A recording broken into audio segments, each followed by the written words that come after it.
I began to formulate, me and my teams began to formulate some ideas around how could we make that win-win-win come alive.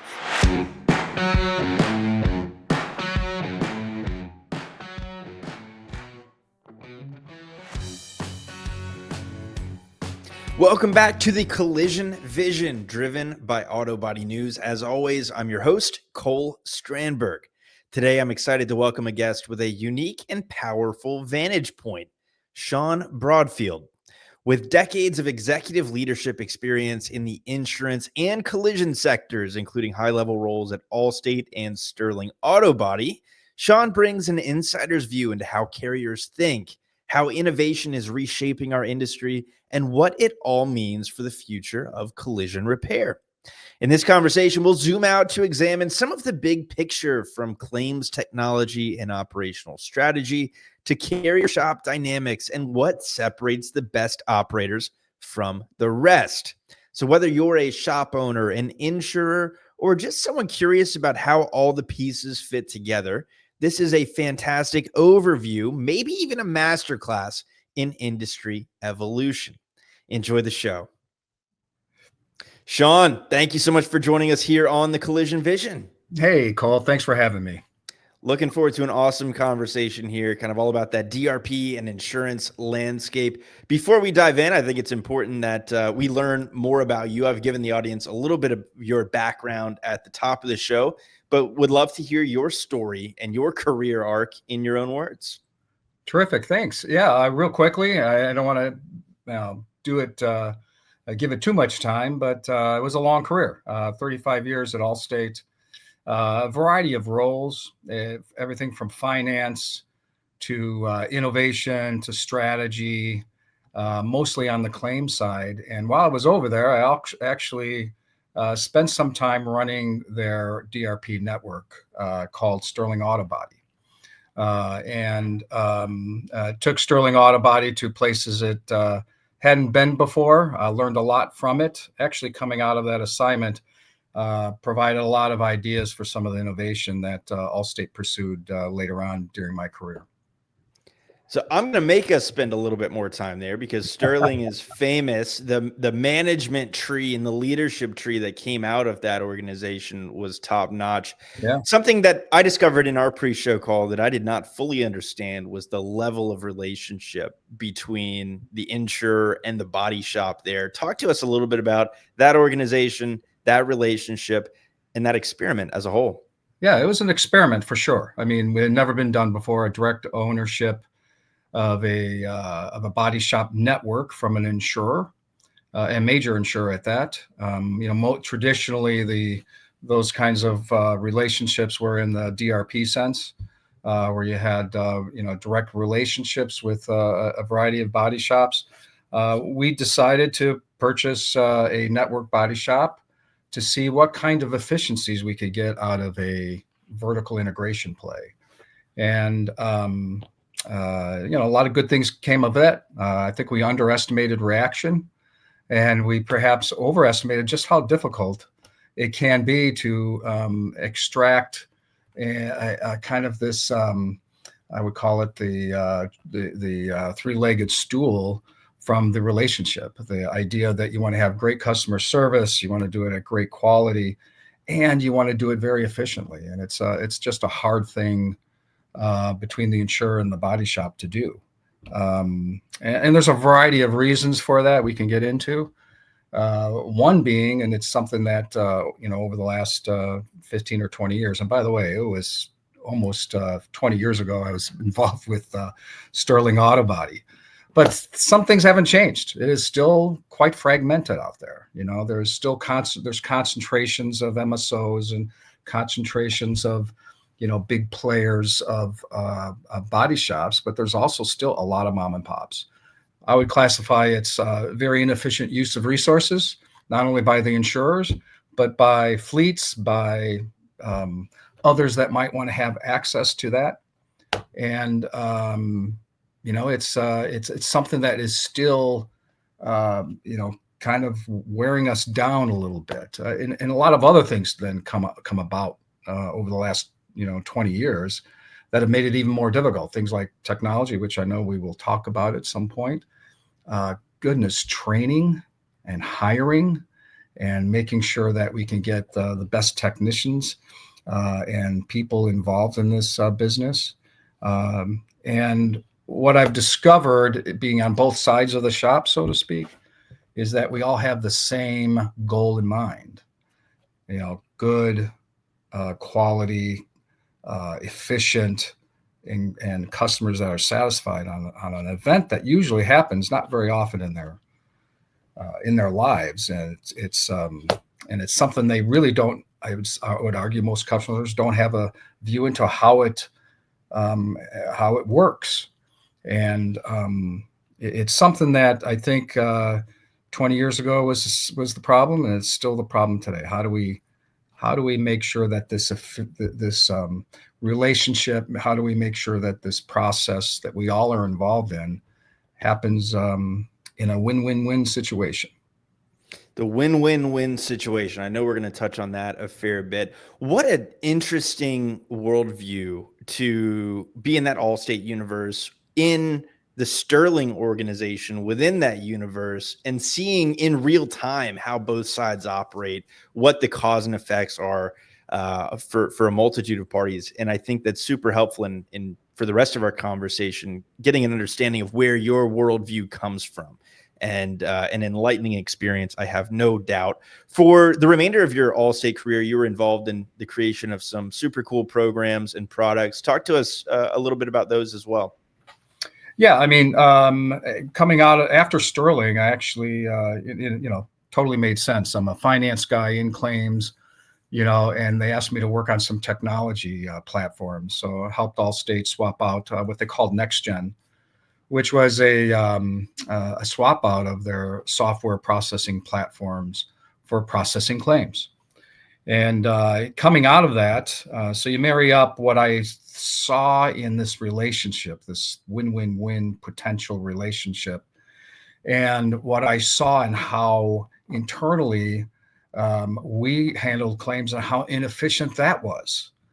I began to formulate, me and my teams began to formulate some ideas around how could we make that win-win-win come alive.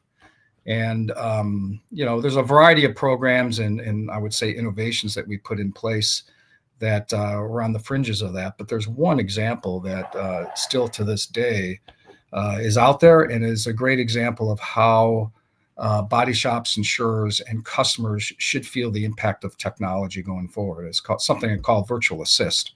I think we might have talked about it at another time.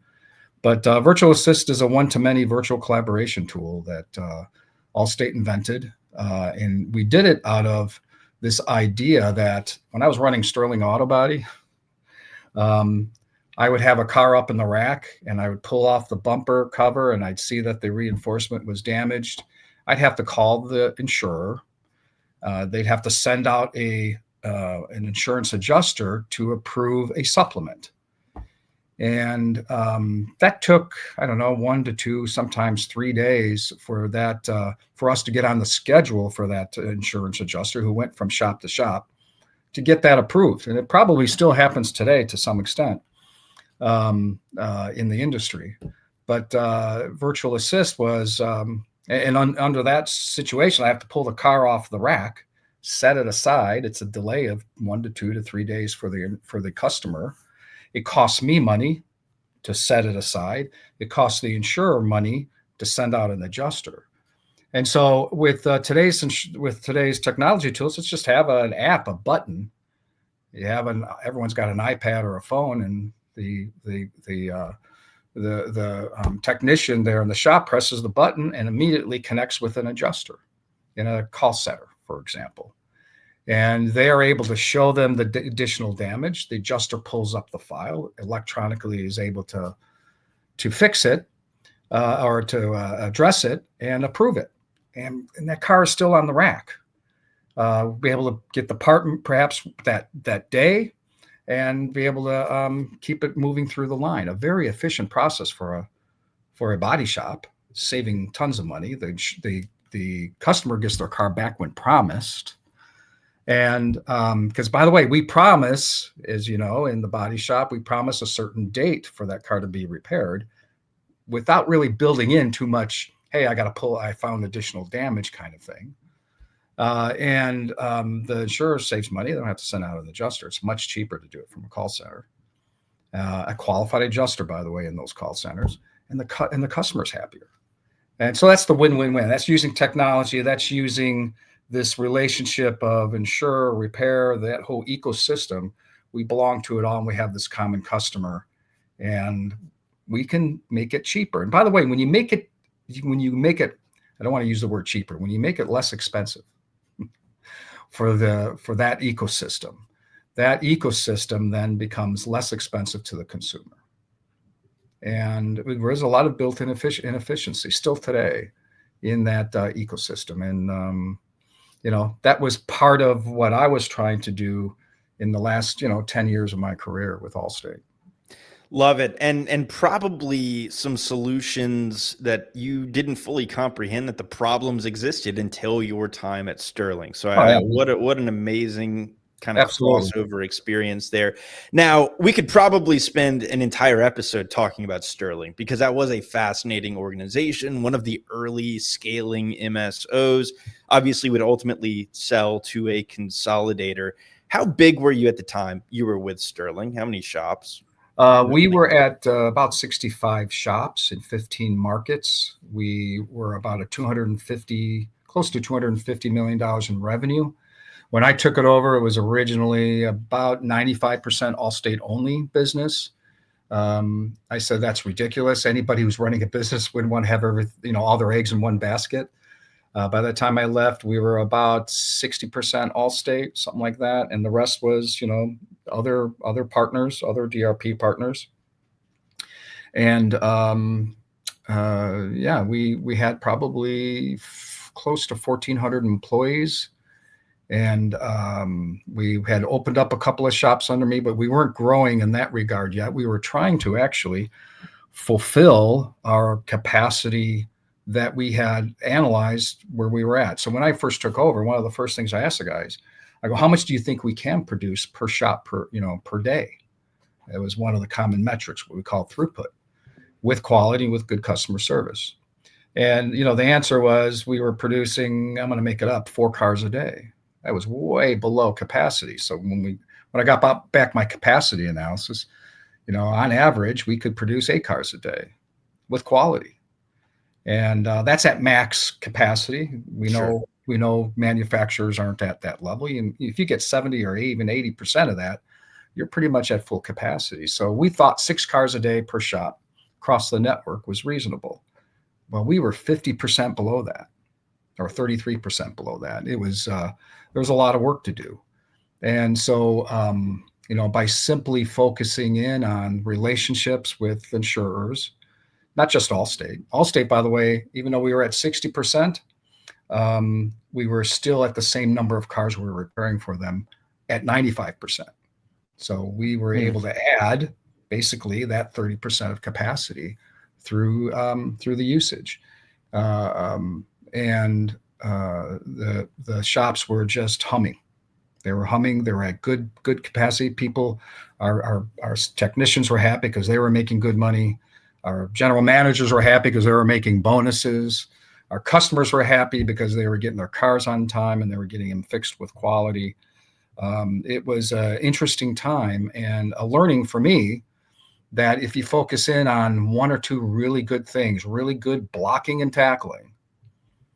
I'm a football guy, so I got to use that term at some point. Love it. Always. You're going to win. You're going to get 80% there. And it was quite a time. And there's a lot of people I'm still in connection with from that era, from that organization that we were having a lot of fun. Fascinating story. And again, we probably should have you back for an entire episode about the Sterling experience, because that is so many amazing operators and leaders came from that organization, present company included. Now, you've been away, if my notes are correct, from the Allstate organization for about 5 years, but you've managed to keep an incredible finger on the pulse on what's happening via consulting roles, board roles, things of that nature. So shifting from the past to today, what are the key factors from your vantage point shaping the whole insurance and repair ecosystem right now? Yeah, and it's, like I said before, I think part of this shift is gotten a lot of spotlight. Okay, I'm not saying it's wrong. I just think it's a lot of spotlight, considering that there's still some systemic issues within that ecosystem that still need to be addressed. That in many cases, technology may or may not be able to handle. So technology is a big one. AI is the big buzzword. Um, Certainly, the technology of vehicles has gotten very complex. So the OEMs are, it becomes very important.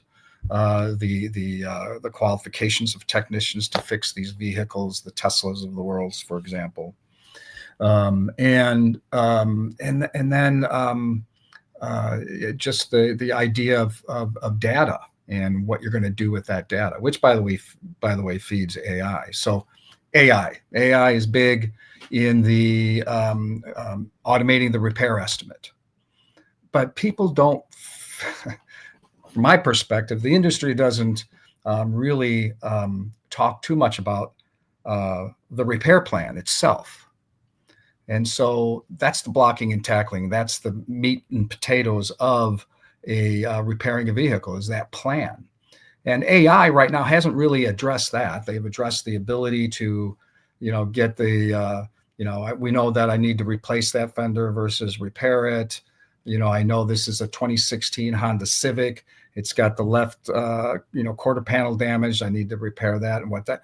We know we have that data. We can actually fill in line item the lines on an estimate to build a repair plan. But there's nobody really doing things like reviewing that repair plan, talking to the customer about that repair plan in a customer's voice, by the way. And there is no conversation around, how does the feedback along the line come into play? So, for example, the technician, I just described the ripping off the bumper, and you see a bumper reinforcement. AI hasn't figured out how, oops, we have this one exception that happened. How do we bring that into play? I think it'll eventually happen. I think also the whole AI play will eventually give some credence to the efficiencies that need to happen in this ecosystem. The big players become perhaps more of the customer of that, and the smaller players then have basically less of a say-so in that part of the ecosystem. And unfortunately or fortunately, customers base their service needs on a very small radius within where they live. So there is the outside of the urban areas where customers, still want to have access to good quality repairs, and we don't want to lose all of that. And so technology, AI big, the technology of cars is big, and it requires other things that we're going to have to talk about. That I go back to is this blocking and tackling, capacity analysis, training, the repair plan I talked about. There's a lot of things that technology either will highlight in a much greater light, or I just don't want them. I guess my point is I just don't want the technology to be the thing. It's part of the thing. It's aiding the thing. That's correct. Right on. Nope. Makes total sense. And I think you hit the nail on the head across a variety of points there. This series, talking about insurance relationships, DRPs, this is a pretty polarizing topic. And so much of it is blocking and tackling and technology. So much of it is also relationship driven and relationship oriented. How has the relationship between carriers and shops evolved over, call it, the last 5 to 10 years? And are we in a more or less collaborative environment? Yeah, this is my take. And I'm not as close to it as I once was, but I read here and talk to people. Um, I think it hasn't improved, but it hasn't deteriorated a ton. The issues are still the same. Finding that common ground and that win-win-win, I think we've gotten away from. And that's where I get most concerned. They give you an example in the training aspect. I know Allstate used to um, invest in what was the name of the education funding, the group out of is it Fayetteville in North Carolina. We've got to invest in training, especially in light of some of the technology and the new cars coming out. The idea that, and because it's in our vested interest, and the idea that, there's less technicians coming in, young people going into the trade. Not only technicians from a body sense, but paint technicians, which I have a huge appreciation for. There's just less people going into it. And why aren't we promoting that? It's the same as it once was. And why aren't we investing more in technical training? Allstate used to have a group called TechCore, where we tried different repair techniques out.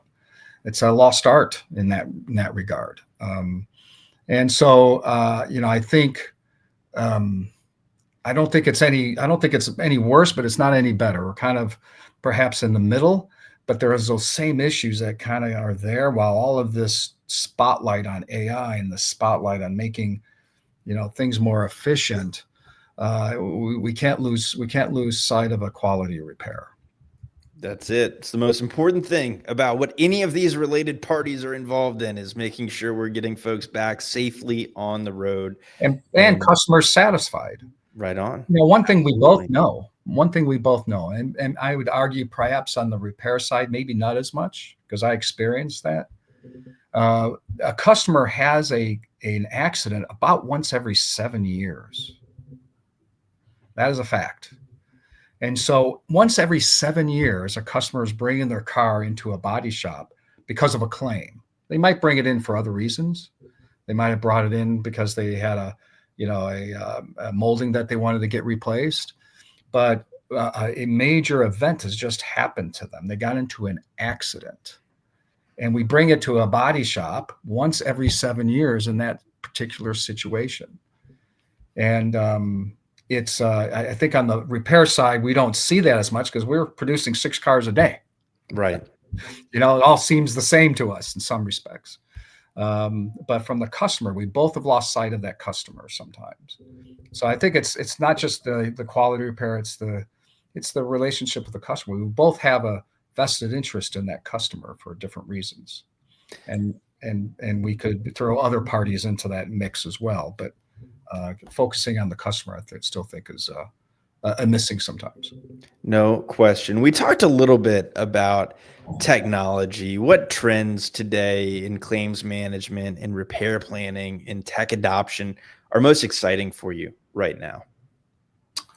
I do think streamlining from my perspective, at least. So I don't know what some of them are working on right now, but I do know this is only a couple of years ago when I was last consulting on this, the trends in making the customer do less work and the insurer do less work.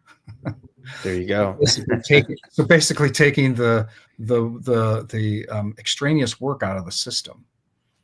You give you an example. One thing, it's an idea mostly, but determining liability in a claim is a daunting task for the customer.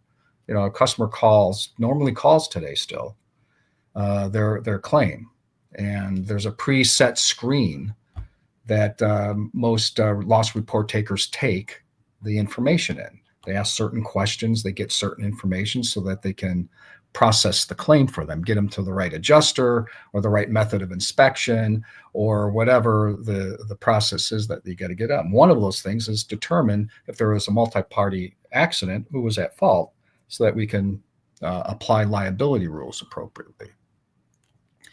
The customer says a lot more things than it's what on those preset screens. And why not try to capture that? And instead, what we do is we hand it off to a liability adjuster, and then they call the customer again. The customer has to repeat their story. And so we've done more work. The customer's done more work. And we can eliminate that by getting the source of truth up front and then doing our liability algorithms and all that. So the customer, and by the way, the customer doesn't care if they're dealing with the body shop or the insurer or the home contractor or whoever it is. It's all one and the same to them. So sometimes there's what I call the spillover effect between groups of constituents for the customer that, this is real annoying. I'm getting really annoyed with this whole experience of the liability is just one piece of it. And now I'm already got my mindset as my car is going into the body shop. Boy, I'm annoyed, That's the spillover effect sometimes. I experienced that when I was with Sterling. They were sure. Not only was I dealing with the repair, I was dealing with the insurer's lack of whatever with the customer. So getting hit on all sides there. No, yeah. When you say eliminating some of that extra work from all parties involved, immediately what comes to mind for me is AI. Yeah. What a perfect solution. From your perspective, how are insurers leveraging AI, and where do you think that goes as that develops more fully?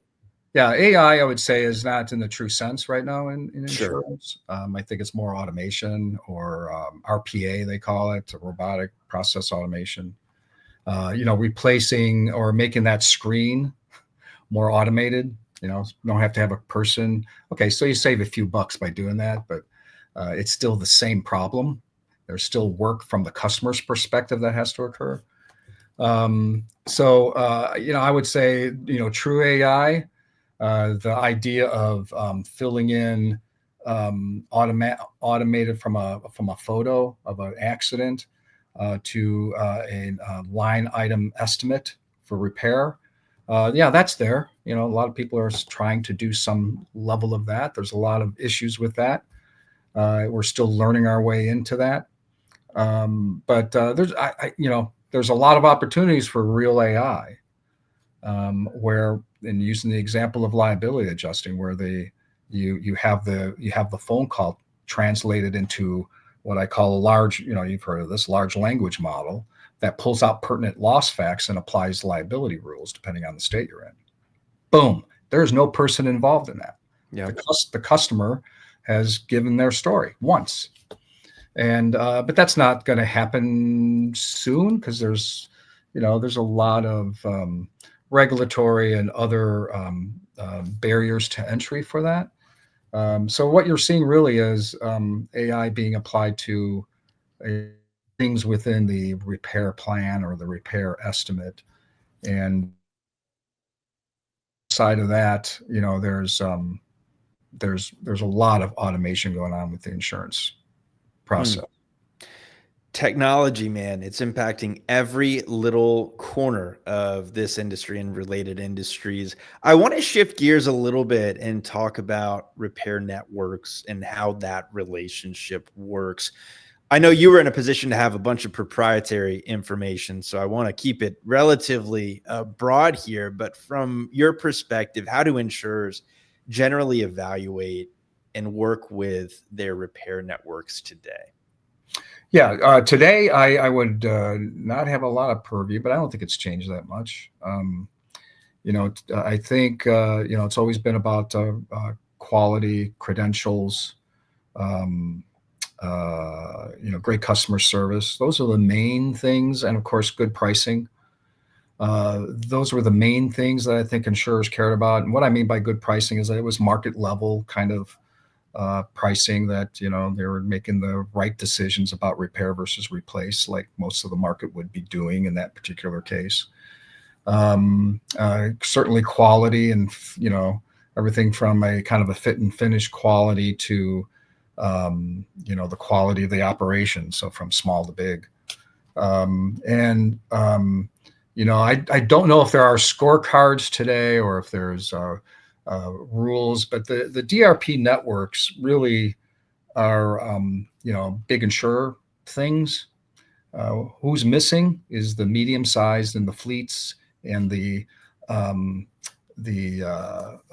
car sharing type setups are huge missing in this ecosystem of DRP, and it's probably as big as the top 10 that have a DRP program. The relationship, I think, is still pretty solid. You mentioned it earlier. There's some headbutting sometimes between the players in that system, but for the most part, I think the customer still is in mind for the most part. I think the things we haggle over a lot, because there's pressures on both sides, is cost. I think repairs could be more efficient. I think insurers could be more efficient, and I think insurers could, I know we did at Allstate. We benefited from understanding that how that worked from the body shop side. So, sometimes it's just having an understanding of each other can make it worthwhile. The big guys, they have their, usually we represent probably 80% of of what we need, with like 20% of the repair market. So in terms of number of body shops, right? So I don't know how many there are in the United States these days, between 30 and 40,000 probably. And, a typical like Allstate kind of level probably is, 10 to 12% of that they actually access on a regular basis. Customers have a choice wherever they want to go. But I think the relationship is, continues to evolve. No, I think that's very fair to say. A couple points I want to key in on. I want to dive a little bit deeper into what makes a repairer a truly valuable partner to an insurance company. Yeah. What are some of the intangibles that separate the top 10% of kind of these DRP insurance partners from everyone else? How can a body shop put otherwise kind of be that standout partner to the right DRPs? There's a variety of ways. I'll probably focus on a couple that I think are important in general. You mentioned relationship. I would argue that it's even more than that. It's probably more communication, and pretty truthful communication. I oftentimes had issues, because capacity is only so big in a particular shop. I would have a shop that would have, would not have any excess capacity and couldn't take any more business in. So we would, load level to another shop that might be nearby. And so communication is real important with the adjuster that you're doing that with, and with the customer for sure. And it was, real important to make sure you did that pretty regularly, and say, hey, I've only got so much capacity, and now we are pushing out customers, to this extent. Now you can't, sometimes that usually happens on a seasonal basis when it depends on which market you're in. But, communication to me is key. Communication is key. And, the bigger players have a really good way of communicating, because they are regularly putting out report cards and, helping the relationship with the insurer, making sure they understand how they are operating.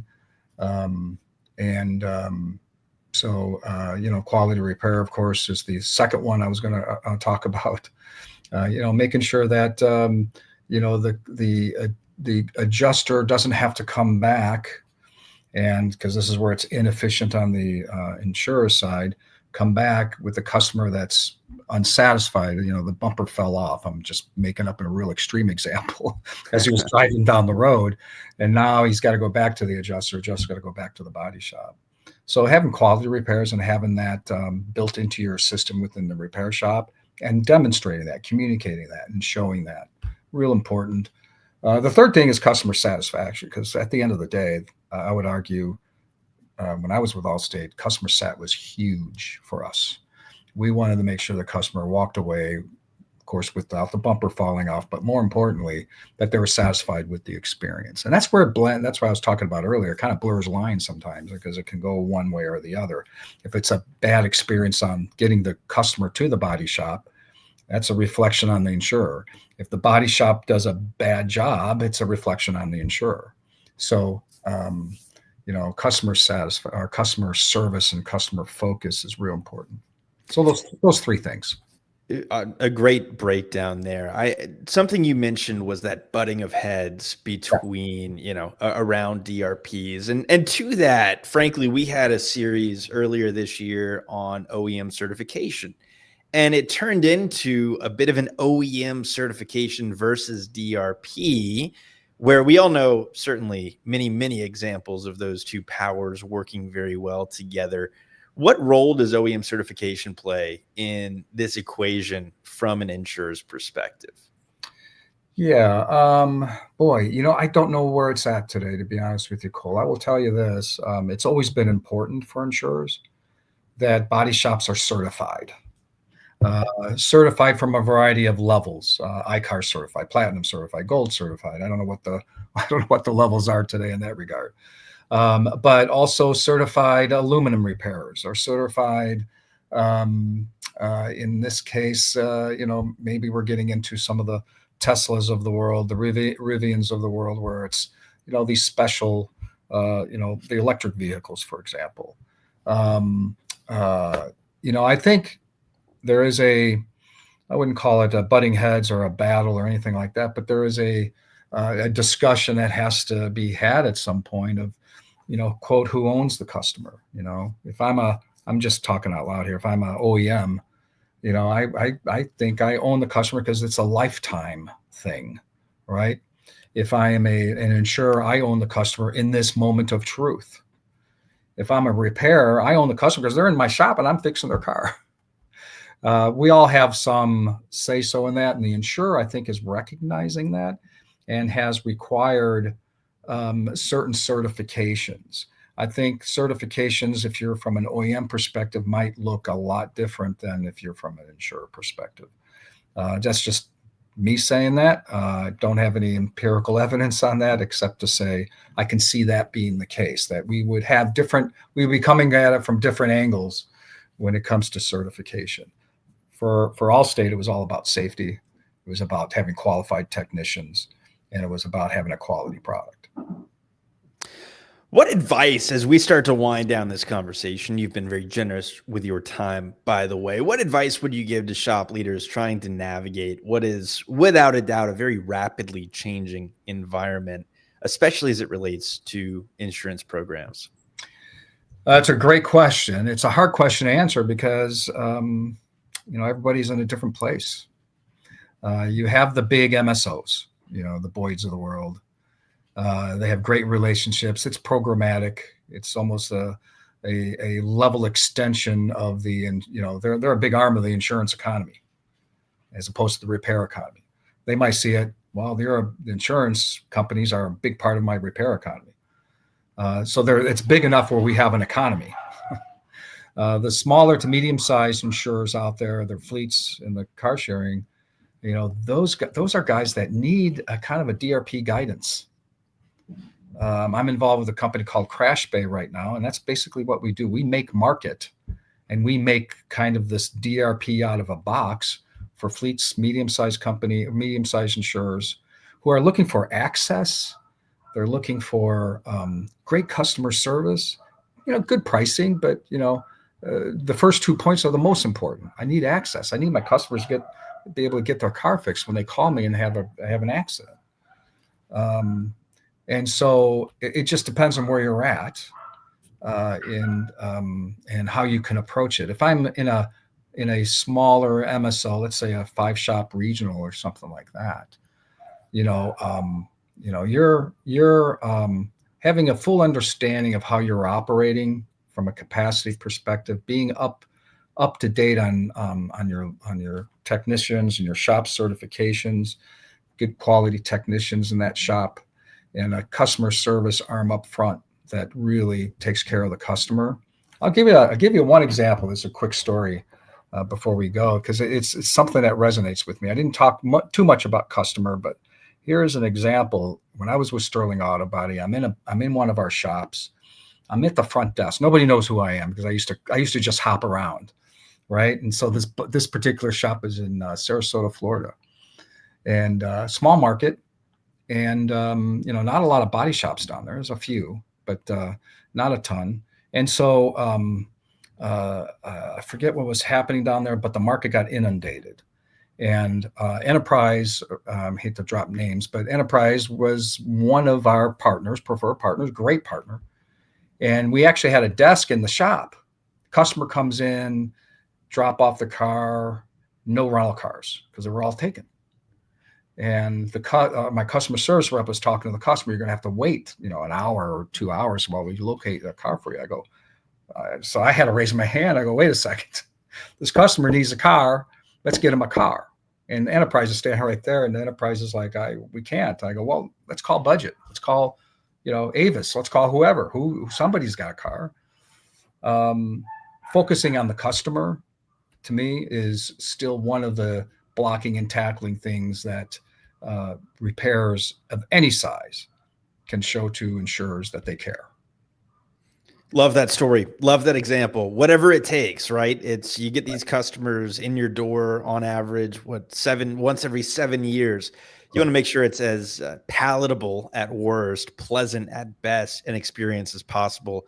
And it doesn't necessarily mean moving mountains to make that happen. Maybe just getting a little bit creative to figure out what that looks like. What is one prediction you have for how insurer repair relationships might evolve over the next decade? I know that's a tough one, but would love to hear, just given your background, all that you've seen evolve and been involved in evolution. What do you see moving forward? I mean, I see it's continuing to consolidate. I mean, that's been going on for a while. There's been a lot of movement in the last 10 years. MSOs, the large, the mega MSOs have gotten bigger. The mom and pops have become less.